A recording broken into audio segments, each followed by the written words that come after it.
Cover 3 podcast here on CBS Sports Network.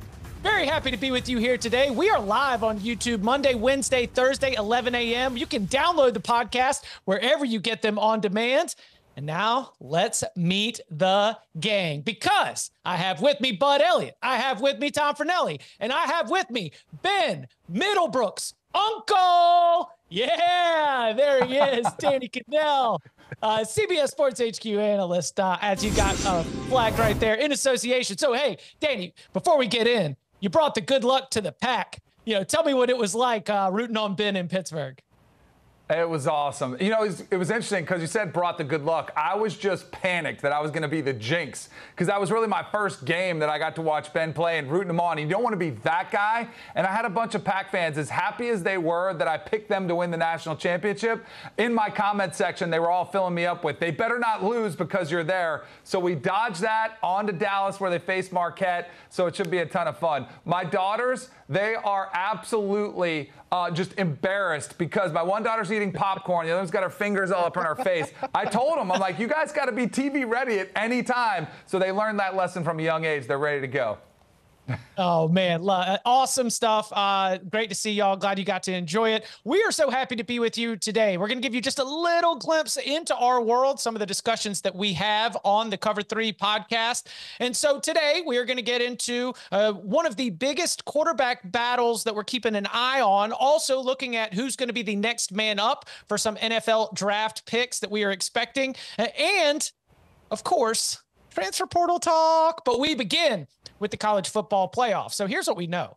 This coming season, we're going to have a 12-team playoff. It's going to start on December 20th. It's going to end on January 20th. And in between, we will have something that we have not seen at the FBS Division I level, which is a real true bracket. Then in 2026 and beyond, we're expecting that we might see some more expansion. More on that in a little bit. But let's start with the present. With this season, Bud, how do you think the 12-team playoff is going to, really change the way that we talk about, think about, and follow the sport?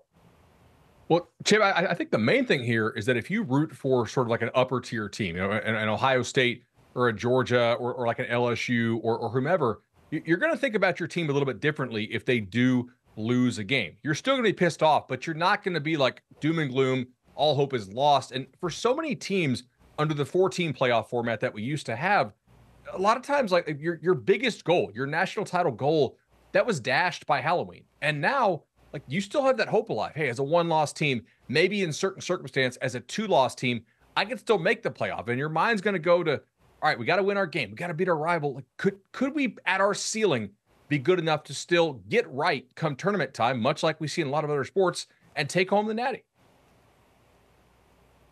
DK, what do you think?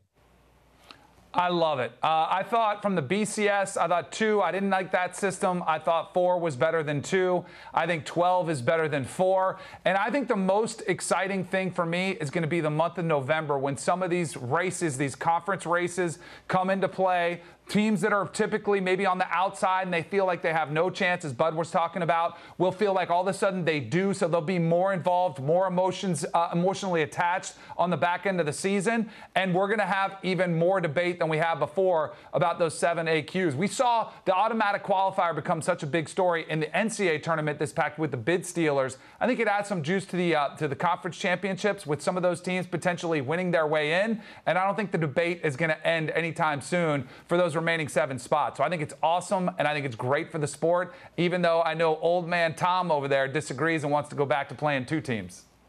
Yeah, I was going to say, Tom, so what is the good? This has been a very divisive and combative discussion, yes, but the future is here. We have an expanded playoff. So, Tom, how do you think that it's going to change a little bit for you? I begrudgingly accept it. But the one thing that really kind of stands out to me, and Bud, you mentioned it, like, for a team, if you root for an Ohio State, you can lose a game and you're still in the playoff hunt, you're still in the title hunt. That's great for Ohio State. Personally, I think it hurts because I've always been a fan of the high-stakes nature of every single Saturday during the regular season, in which one bad game, one bad play, one loss can completely upend your year and take you out of the national title picture. I think it will be an adjustment for fans not just me, but for everybody to kind of adjust to this new reality to where a team could lose 3 times and could still be in the national title race. In fact, I think every year with the at-larges, we will see 3 lost teams from the SEC and the Big Ten, and maybe occasionally the ACC and the Big 12 playing for a national title. And while I understand it from the sports, from their perspective, from the television perspective, from the fan perspective of keeping the excitement late into the regular season, I do think it diminishes the value of winning the national title in the long run, in that we're going to still allow a bunch of teams who have already proven they're not the best team in the country by losing games a chance to prove that they're the best team in the country. Well, what about 2026 and beyond? Because that's what we thought we knew what the format was going to be. And when they finally signed the deal, they didn't commit to anything. All they said was, here's the payout, this is the money, and we'll figure the rest out later, which, as we've said, kind of tells you everything about what's being decided right now. But what would you like to see, Tom? Or what do you think we will see? Like, what formats, or what would you like to see out of the playoff, the parts that we don't know yet, which is after these first 2 years of the 12 team? There is the 14 team model where the SEC and the Big Ten get automatic buys for their conference champion. That was met with a lot of blowback. There's a 5+9 model. There's the 3-3-2-2-1-1 hike, which involves guaranteed bids for all kinds of different leagues. I mean, there's everything out there, Tom. What would you like to see for 2026 and beyond when this playoff expands again? What would make it the best possible product? Ultimately, and I don't know how realistic this is, it's a very difficult way to go about it because, again, this is a sport where I think there are now 134 teams that will be competing at the FBS level, all trying to figure out a way to determine who the best team is despite only playing 12 regular season games. But ultimately, if I had my way, I would take opinion out of it as much as possible. I would take as much of the selection committee's influence out of the picture and just come up with regulations and rules to determine who automatically gets a spot. Like, do you have to be a conference champion to get a playoff bid? And then how does each league determine who their conference champion is? I would like to see uniformity through that process. But the reality of the situation is we are staring at a college football landscape in which 2 conferences are going to be dominating the sport. The Big Ten and the SEC have been hoovering up all the best programs for years now. They are becoming 2 super leagues. So we are going to see a situation in which those 2 leagues will ultimately dictate the future of the college football playoff. And they kind of already have, because as you mentioned, Chip, they've agreed already that the Big Ten and the SEC will get more money for the college football playoff, and then we'll figure out everything else later. But I think Tom's concern about the devaluing the regular season is an appropriate one, although I think we did disagree as far as like the matter of degree. What I would like to see is finally just cut out the bowls, right? So the first round games will be played at home. But like, let's try to preserve as much as we can that makes college football actually special.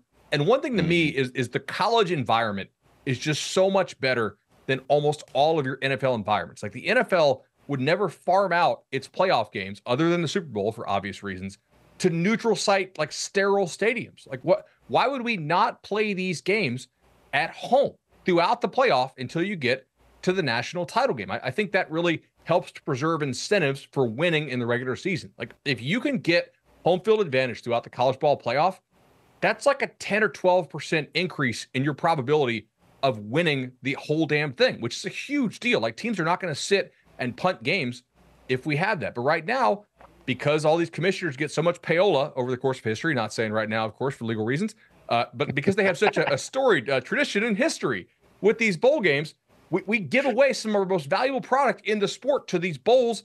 And so second and third round games are played like in Fiesta Bowl or the Cotton Bowl. Like, why? Why do I want to go watch a game in some random parking lot next to a Walmart in Dallas just to go play in Jerry World when I could play in Happy Valley, which is a real home field advantage and something that looks better on TV. It's more enjoyable for everybody, and it gives you more to play for in a regular season. So I hope by 26 we can cut out the bowls, but I strongly doubt it.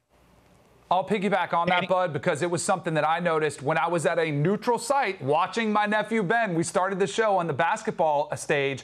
It's a weird dynamic, right? There's some casuals who live in Pittsburgh, some locals who come. They don't really know who they're going to root for, and then all of a sudden they pick a team, and it gets a little bit louder, but it's not anywhere near the type of scene that we saw when Caitlin Clark's playing at home for Iowa in her last home game there in a NCAA playoff game, in a tournament game. So I totally agree with Bud in both aspects. One, I think it would be better to keep as many games at home as possible. To keep what makes college football different and special are the fans that are there that have so much passion and energy. We see those scenes every single Saturday. Why would we stop those when the playoff starts? But I will say this, because I don't think it'll happen. I do think the expansion of the playoff, going to 12 and even 14 down the road, does help those Bulls' participation, because we've seen this epidemic of players opting out, entering the transfer portal. I don't think it'll stop altogether, but I do think you'll get better participation, better buy-in, at least from those 12 or 14 teams in the playoff, because there's a championship at stake. So I think that's a good thing. More home playoff games, the official platform for the Cover 3 podcast in 2024. We're going all across the country. We're going to win office on that platform.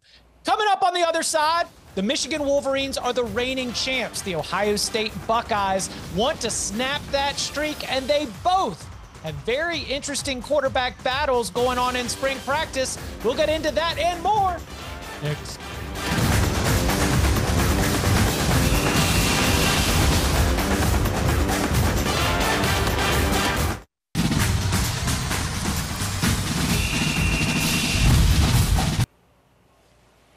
Back here on the Cover 3 podcast here on CBS Sports Network, joined by Danny Cannell, Tom Fornelli, and Bud Elliott. I am Chip Patterson, and every spring practice, it is the easiest and yet most important topic. Who is your quarterback? And it just so happens that both the reigning champions, Michigan Wolverines, and their biggest rival, the Ohio State Buckeyes, two teams that are definitely going to be in the top 10, possibly Ohio State running in the top 2.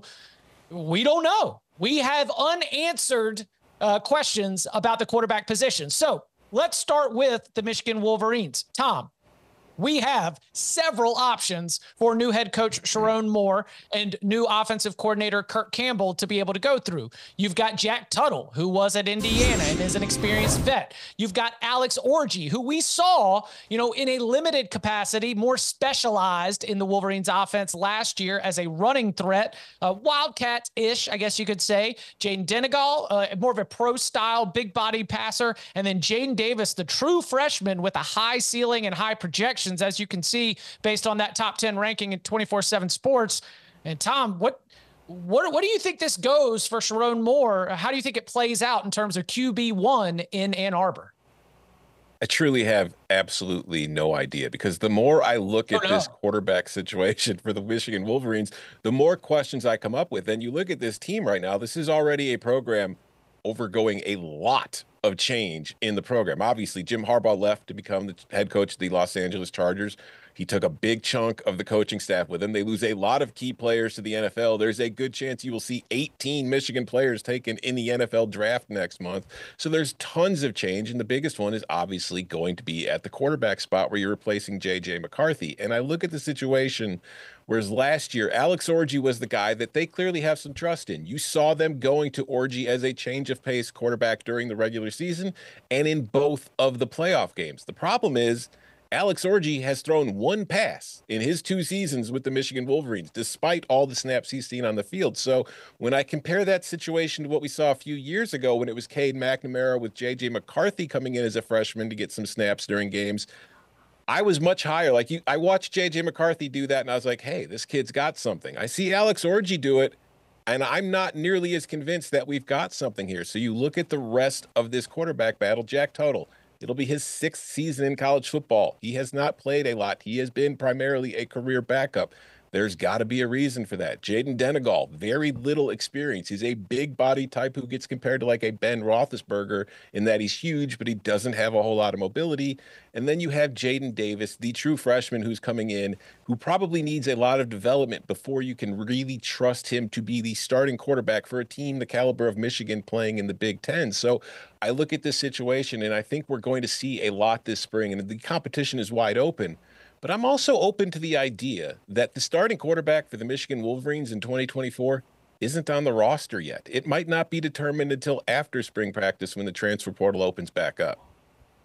Danny, are you concerned with, the fact that Michigan has this set of options and, faces high expectations of maintaining that level of success as a 3-time Big Ten champion and reigning national champ? Concerned, yes. I don't think it's time to panic, though. You know the saying how when you see a quarterback take over, they say, oh, he's getting the keys to the Bentley? I wouldn't describe Michigan's offense as like a fast sports car. It's more like you're getting the keys to a Ford F-150. The problem is the Ford F-150 is up on blocks and the tires have been stripped away with some of the talent that's gone from there. But, here's the thing about the quarterback, whoever it is, and I would say it's probably going to lean toward Alex Orji and Jaden Davis. I think it's probably going to be one of those two guys, and I think you might even see multiple quarterbacks early in the season as they try to figure it out.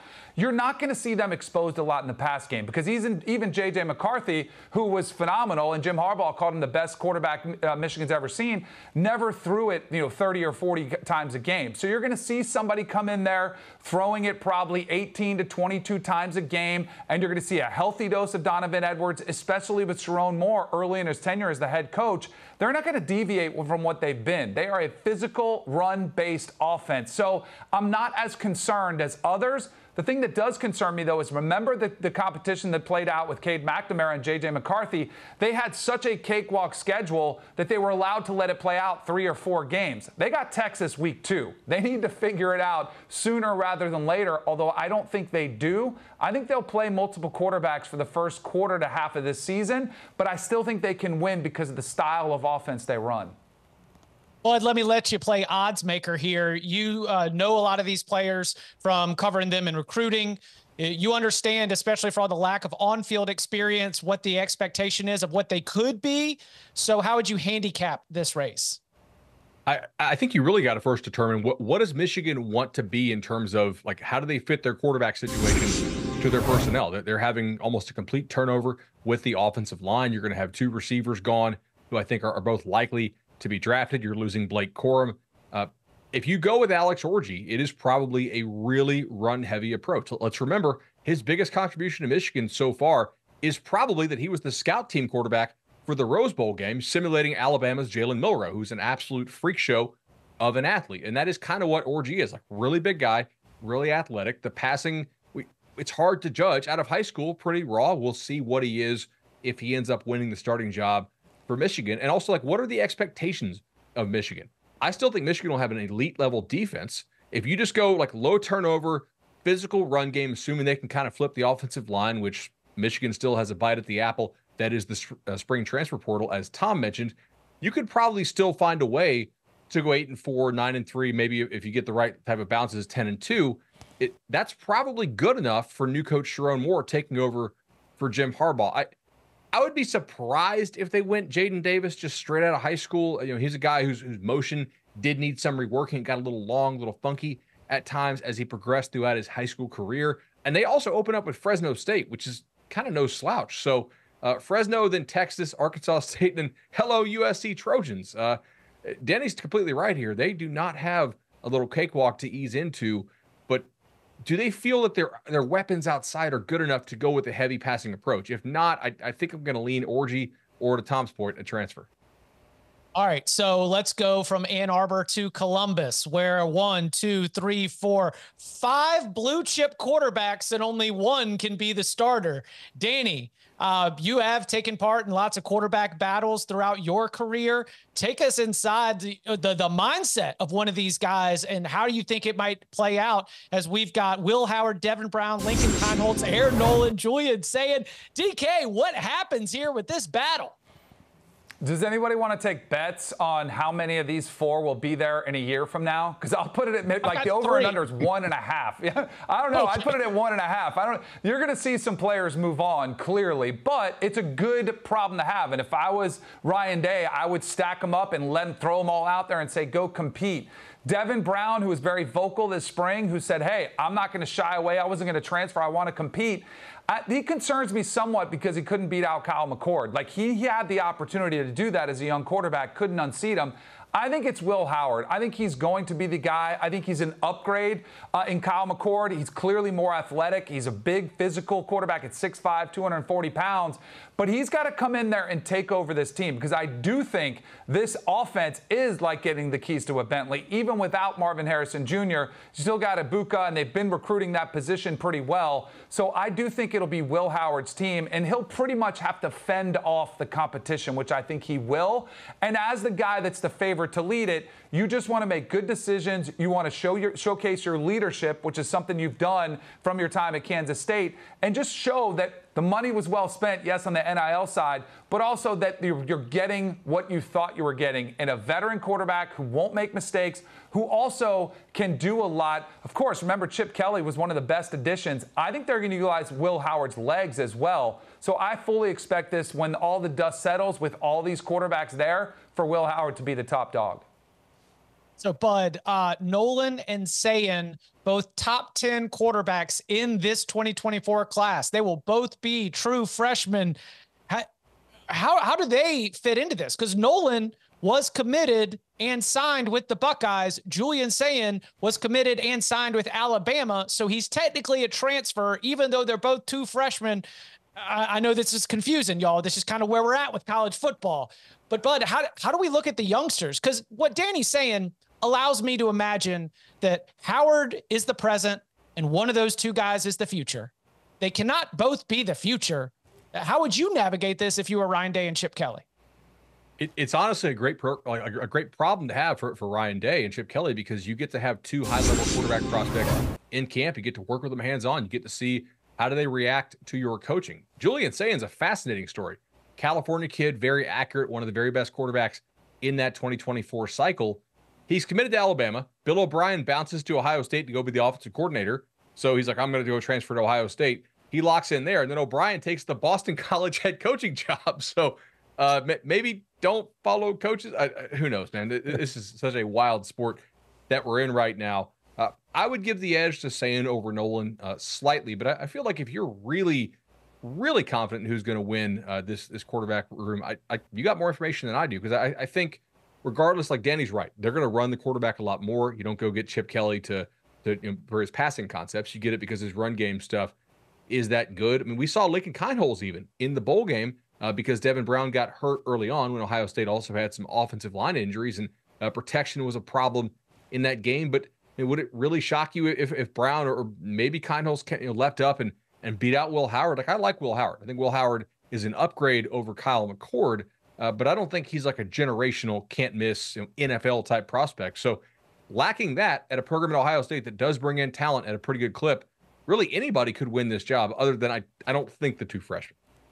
Yeah, good point, Bud. I was maybe being disrespectful to Devin Brown and Lincoln Kineholz, and my apologies to both of them and their families. So, Tom, what do you think about that sort of like the upperclassmen, the more experienced side of that? How do you think that the competition really will be? Because I'm glad Danny mentioned this. Devin Brown has been very vocal about wanting to go out there and compete for these starting snaps.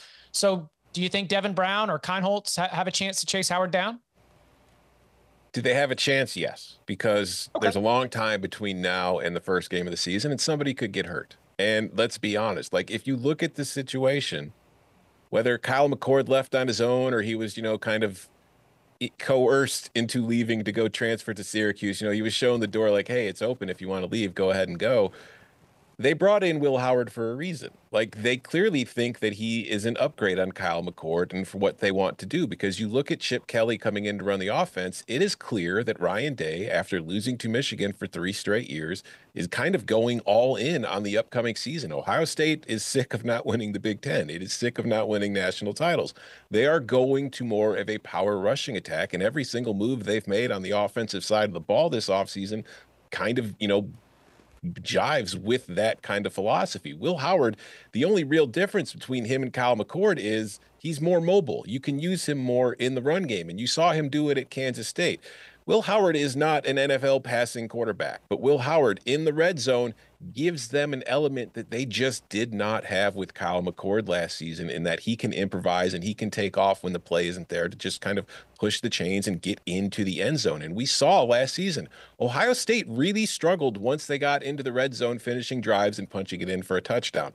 Clearly, Ryan Day believes Will Howard will better prepare them to reach the end zone and get 6 points instead of 3. So when I look at this quarterback battle, yeah, it's open, but I look at Kindholz and I look at Devin Brown, and I see two guys, one of whom is very likely, I think, to be entering the transfer portal a few weeks from now when Will Howard is officially named the starter for the Ohio State Buckeyes.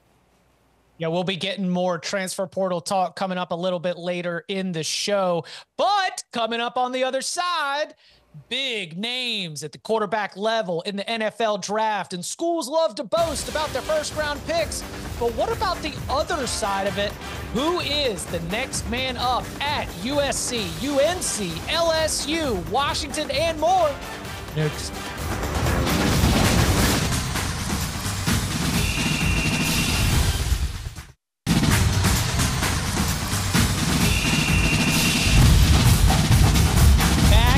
On the Cover 3 podcast here on CBS Sports Network. The quarterback battles are not just limited to Ohio State and Michigan. No, we've got intriguing battles all across the country as we start to turn our attention to who's up next behind some of the top NFL draft picks. We all assume that Caleb Williams is going to go number 1 overall. Of course, we know that Drake May, Jane Daniels also in the mix there. So as we welcome back Danny Cannell, Tom Fornelli, Bud Elliott, Danny, let's go ahead and start there with the USC Trojans, because while Caleb Williams' odds to be the number 1 overall pick certainly suggest that a lot of people feel like that's a certainty, there is a lot of uncertainty in terms of whether Miller Moss is going to be able to replicate what he did in the Holiday Bowl. And of course, the very talented young quarterback from UNLV, Jaden Maeva, he's here for spring practice. I've seen them both out there taking reps for the Trojans.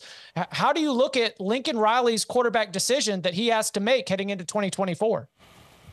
If there's anybody I trust to make the right decision, it's Lincoln Riley. I mean, he's been a quarterback guru, whether it was at Oklahoma or the success he's had with Caleb Williams at USC. I mean, he might be the best quarterback whisperer right now in all of college football. And isn't it wild that all last season we were all very concerned, what happens if Caleb Williams goes down? Like, what's the depth there? So much so that a quarterback we had already talked about who's now at Ohio State, and Will Howard, was by all accounts supposed to be going to USC. I don't know if he got scared off from what he saw, but we all saw the 6-touchdown performance against Louisville in that bowl game, which was a record for USC in the bowl season, and it feels like Miller Moss is the guy. But I would just push back and say, with a word of caution, that is a very short window to look into. And I do think Jaden Maeva will push. I think this will be a true quarterback competition. Some of these quarterback races in the spring, we'll talk about them like they're a competition. The coaches will talk about them like they're a competition. But everybody knows who's going to be the starter. I truly think this is one Maeva could push Miller Moss because he is big. He's 6'4", he's 220. I liked what I saw him at UNLV. Put up a lot of good numbers, won a lot of games for the Rebs. I think he could be somebody that could unseat Miller Moss if he doesn't replicate what he did in that Holiday Bowl. But I do think they're in a pretty good position because of the system they run and the guy who's coaching them. Yeah, Tom, we saw UNLV's rise. I mean, Jaden Maeva didn't even start the year as the starter. Injuries lead to him getting the reins, and he did not hand them back. How do you see what it's going to look like for the Trojans offense this fall? Well, first of all, I just want to mention that it really warms my heart, Chip, when you're talking about how Caleb Williams will be the first pick in the NFL draft, because that means Caleb Williams is going to be a Chicago Bear. That makes me very happy. As for what he's leaving behind at USC, I do think, to echo Danny's sentiment, that this is very much a wide open quarterback battle, and it should be, because one of the most interesting things for me was when you watched Miller Moss in the bowl game against Louisville. After watching a lot of Caleb Williams tape from last season in particular, compared to what USC was doing in the bowl game, it looked like a completely different offense. Like it felt like watching the Trojans in the regular season. They were relying a whole lot on Caleb Williams being Caleb Williams and just kind of rolling the ball out there and saying, go make stuff happen. Once Miller Moss became the starter in the bowl game, there was a lot more structure involved in what the Trojans were doing offensively. And the play calling, I think Lincoln Riley and the staff did a terrific job of molding everything to Moss's strengths. And now I look at Moss compared to Maeva, and I make this comparison not in talent, but just in approach. Maeva to me is more like Caleb Williams in that when things break down and there's no structure, I trust Maeva more to be able to make a play than I do Miller Moss at this point. That's not to say Moss can't. It's just we haven't seen enough opportunities to do so. So I think that is one of the most interesting aspects of this battle. It's not just who will win the starting job, but how does Lincoln Riley mold the USC offense to who eventually wins it? Because with Miller Moss, it's going to be a whole lot of structure. With Jordan Maeva, you might want there to be a little bit more improvisation. So it'll be interesting to watch, especially if that offensive line is not as, if there's not enough improvement on the offensive line compared to what we saw from that team last year, they might have to go to Maeva just for the improvisational skills. While we turn our attention to North Carolina, Drake May, are they going to be the number 2 quarterback taken? Is Drake May going to be the number 3 quarterback taken? I just know that Mac Brown and Chip Lindsey, they got to figure out who's going to be the first quarterback taking snaps. Our options here is we've got Max Johnson, who's on his 3rd power conference team. He was at LSU, then at Texas A&M, has had some trouble staying healthy, but, still has 1 year of eligibility, plenty of experience, and a super talented tight end brother. And then there's Connor Harrell, who played in the bowl game against West Virginia and did have moments, but also had some big mistakes. We've got 2 opposite ends of the spectrum here, Bud. You got someone who I think who he is in Max Johnson. And then I think there's a lot of uncertainty with Connor Harrell where you like the upside, but you also understand that given the way the talent has changed for the Tar Heels, I mean, we've got what I'm projecting to be a big step back here in 2024. Do you need a difference maker? Is Max Johnson going to be enough? How do you see that North Carolina quarterback room shaking out as it pertains to replacing Drake May? Chip, I think of all of these, this has got to be the biggest drop-off, both because May did so much for that Carolina team. He was actually top 5 in the country in scrambles gained for first downs, scrambling success rate. So even when things broke down, he was able to make things happen with his legs, in addition to all the throws that he made. I'm pretty concerned for Carolina because they lose 5 of their top 6 offensive linemen, including Diego Pounds, pretty good left tackle who transferred to Ole Miss. And the last time we saw Max Johnson behind that kind of shaky Texas A&M offensive line, he was getting rocked, guys. So avoiding pressure, not exactly a strength of Max Johnson. So they brought him in the transfer portal. I get it. If they're as leaky as A&M was last year up front, I don't know if he's the best fit to win this job. Connor Harrell, probably a little bit better athlete than Johnson is. And like they both have the propensity, I guess, potentially to throw picks here. But man, they lose Demontes Walker as well. So I am concerned about this room. Doesn't have to be a bottom falling out, but I don't know that it's the most ideal situation to be stepping into. If Drake May was still there, given what they lose, do we not think he might have hit the portal? Oh, well, there was already, transfer portal rumors in terms of universities that were more than happy to try and get his services. I think it's North Carolina's fortune that he happens to grow up as the son of a former North Carolina athlete with brothers who were North Carolina legends. So at least they had the emotion on their side. Will be very interesting in a challenging year for Mac Brown to see who he ends up picking. Danny, we have been looking at LSU, and we've been talking about Garrett Nussmeier for multiple years. Even before Jane Daniels took his first snap as a starter, we heard that buzz. Look out for Nussmeier. Look out for Nussmeier. He's of course got the pedigree. He's had it in his blood growing up. So now it's his time. Garrett Nussmeier likely taking over at LSU. Danny, what's your expectation for what we see from the Tigers offense as a whole that's losing a Heisman Trophy winning quarterback, multiple first-round wide receivers? Do you think Nussmeier will be able to keep up the standard that they have in Baton Rouge? Yeah, look at these two programs we're talking about. North Carolina and LSU have both had phenomenal quarterback situations for the last 4 to 5 years. You go back Sam Howell, Drake May, Joe Burrow, to Jaden Daniels. They've had really, they've had a wealth of riches to go around. I feel better about Garrett Nussmeier than I do with the Carolina quarterbacks we just talked about. And I do think the coaches there are very high on Nussmeier. He's a player who's been around for a long time in Baton Rouge. I think he knows the personnel. I think he's going to know the offense, feel very comfortable with it, stepping into that role. And now is his opportunity to shine. I don't think you'll see one of the premier offenses in the country and, the dazzling type of style of play that Jaden Daniels plays with. He's not going to have the mobility. I think it'll maybe resemble more what it looked like with Joe Burrow, but I don't think you're going to get the 60 touchdown passes either. So I think a little bit of a step back for LSU, which is why I do think they tackled the defensive side of the ball this offseason, going out and getting Missouri's defensive coordinator to come take over the same spot for them. But I trust Garrett Nussmeier can be a good quarterback option to have. And I think there's a pretty good floor that's set. I don't think the bottom's going to fall out for LSU. And let's see what the upside could be. But I think it's a safe option to have for them next year at quarterback. Yeah, Tom Fornelli. Go ahead. Sorry. LSU could have the best offensive line in the sport, too. That's a major difference between Carolina and LSU. LSU's got legitimate draft picks at both tackle spots. Both guards are back. Almost everybody who played for them last year comes back, and they have recruited the receiver position pretty well. So I think Nussmeier will have time to let that thing rip. Yeah, Kyron Lacey going to step up, could have a big year. CJ Daniels comes in from Liberty. I mean, the talent at the wide receiver position is a big difference. Good call comparing those two situations. Coming up on the other side, we've talked about some transfer portal shifts, some quarterback battles, but some of the biggest changes in college football included the greatest of all time, Nick Saban retiring, and Jim Harbaugh going to the NFL. Let's take a look at the coaching carousel. Some new faces in new places. All that and more next.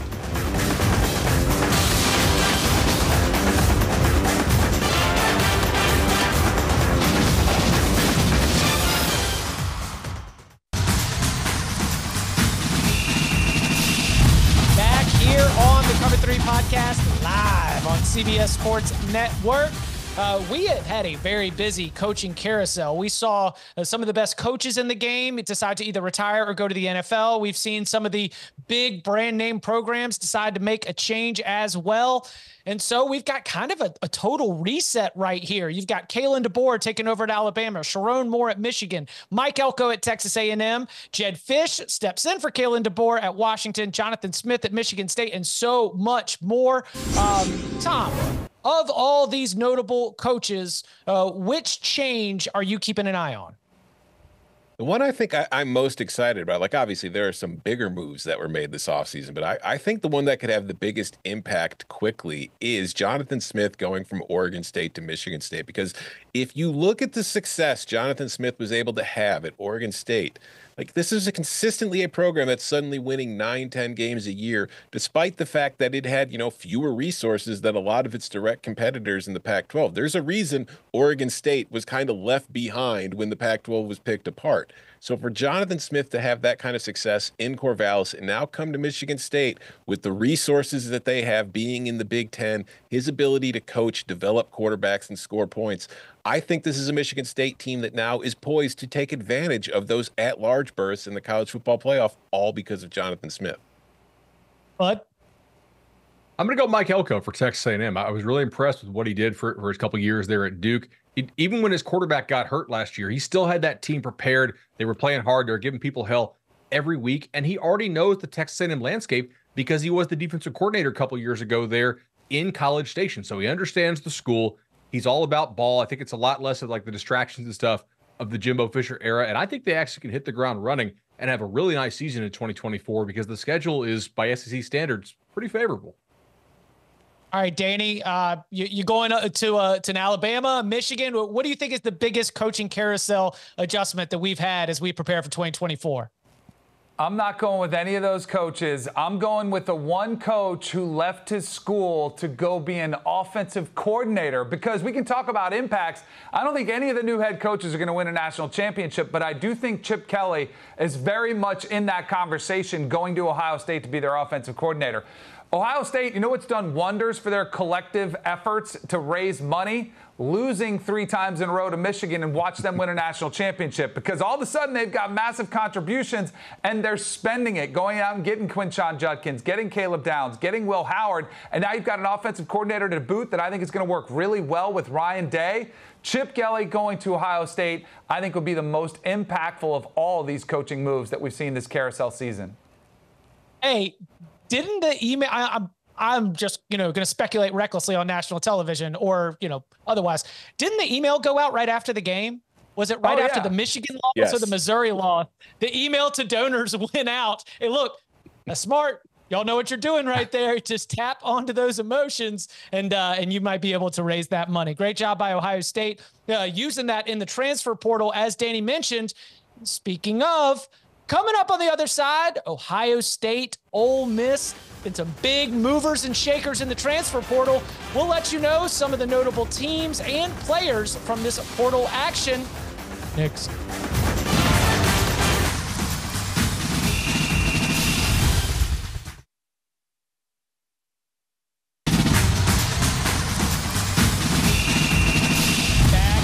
On the Cover 3 podcast, a lot going on in college football. And with the current transfer rules, when you can transfer as many times as you want without penalty, the portal has become absolute free agency and absolute chaos. Welcoming in Danny Cannell, Tom Fornelli, Bud Elliott, as we now take a look at the transfer portal team rankings, because we see a team, Bud, in Ole Miss that is going all the way in, because there's only 15 commits in their portal class compared to the 23, 26, 25 that you see from some of these other programs at the top. But the quality of player that the Rebels are identifying is of the instant impact variety. So, Bud, what do you make of Lane Kiffin and this staff really going after some of the best players in the SEC? And take us inside that portal class. What do you see in terms of their priorities? Look, if you're Lane Kiffin, right, you don't recruit high school at a super elite level that it typically takes to win a national title, but you're returning your quarterback, you're returning everybody at receiver, you're returning Prescore in the tight end, and a bunch of other really good players. And you look around, you're like, man, Alabama lost Nick Saban and a bunch of good players to the transfer portal. There's a couple other teams that are maybe going to be down in their league who usually aren't. Like maybe Auburn's not ready to make that leap yet. And you look around, you got a good collective, you got a lot of money to spend. Transfer portal's open for business. Ole Miss, we got an easy schedule this year by SEC standards. Let's push all these chips in. Let's go get a Walter Nolan from Texas A&M when they lost their football coach, Jimbo Fisher. Let's have him come in and be a game wrecker for us on the defensive line. Let's add Princely U at a UF, who's a pretty nice little speed rusher. Let's add 3 or 4 guys for the secondary. Let's go get North Carolina's left tackle. I mean, it's essentially free agency for Ole Miss, and they're a really fascinating test case. And probably more than any other team we've ever seen, they're really pushing the chips in to try to maximize their window to win now. It's a very kind of professional league approach, if you will.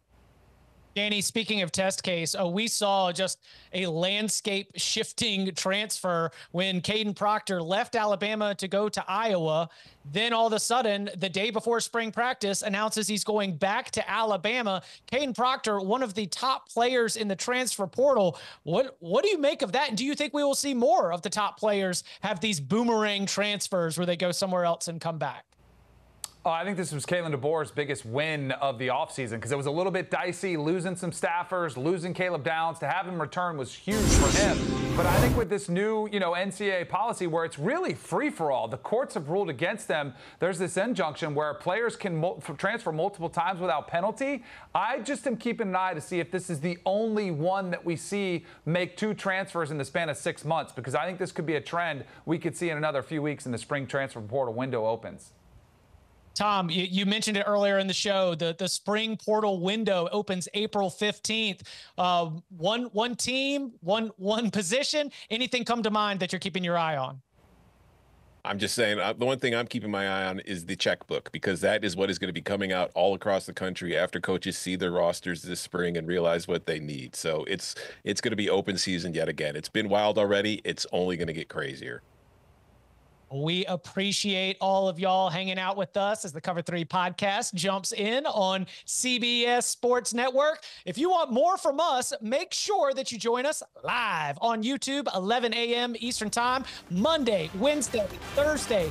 You can download the podcast wherever you get your podcasts, Spotify, Apple, you name it, we're there. And you can follow him on Twitter at Danny Cannell. You can follow him on Twitter at Tom Pernelli. You can follow him at Bud Elliott Freak, and you can follow me at Chip_Patterson. Gentlemen, thank you very much.